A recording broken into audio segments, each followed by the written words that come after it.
Assalamu alaikum. Welcome to lesson 19. In this lesson, we're going to cover emphasis in Arabic using the word inna. So the word inna in Arabic has three different uses. The first one, like I've said, is to emphasize a sentence. The second use case is to rearrange the words in a sentence, bringing the subject before the verb. So in Arabic, as you may remember, the typical order of words is that the verb comes first, then the subject, and then the object. But by using inna, I can bring the subject before the verb, which has certain rhetorical advantages. The third use of inna is that it follows certain verbs like qala, he said, to indicate direct speech. So we'll see all of these different use cases. Let's start with the first one. Okay, as I go through these different examples, the one grammatical rule that's really important to remember is that the word inna makes the subject of a sentence mansub. So typically the subject is marfu', it has a dhamma, but with inna it becomes mansub. And so we'll see an example of this in the very first one. Inna Allaha ma'a sabirin. Indeed, God is with the patient. So typically the word Allah here would have a dhamma at the end, Allahu.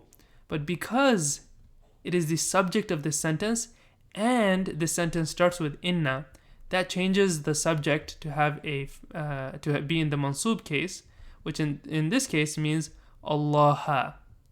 Inna Allaha ma'a sabirin. Nothing else changes here. So as-sabirin here is in the majroor case because it's following ma'a. Let's take a look at another example here. So here we have innahum ibaduka.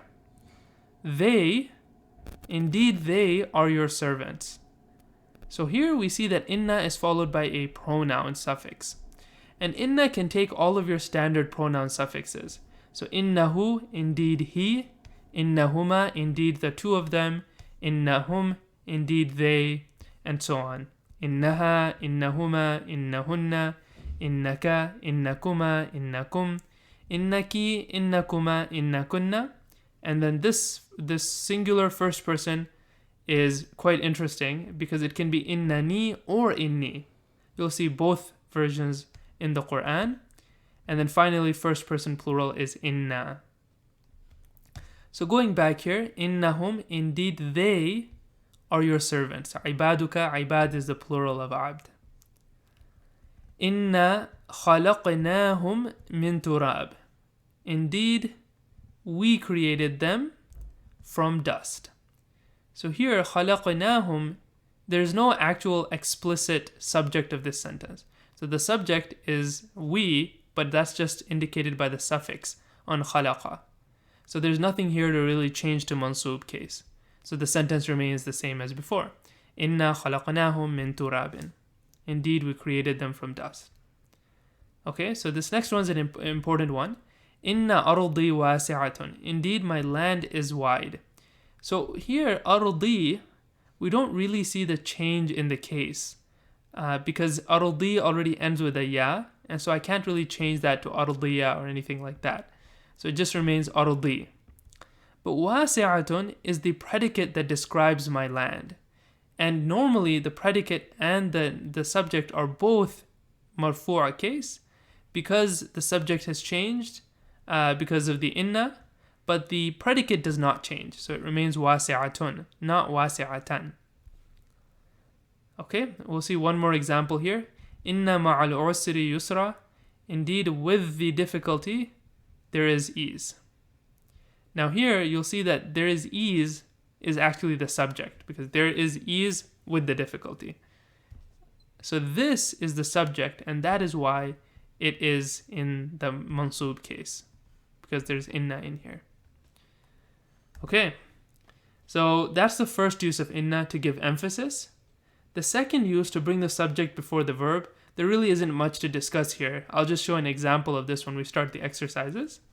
But let's talk about the third use, which is that it follows certain verbs like qala, he said, or any of the derivatives of qala to indicate direct speech. So an example of this is shown here. Qala inni saqim. He said, I am ill. Now in this case, you don't actually translate inni as indeed I am ill.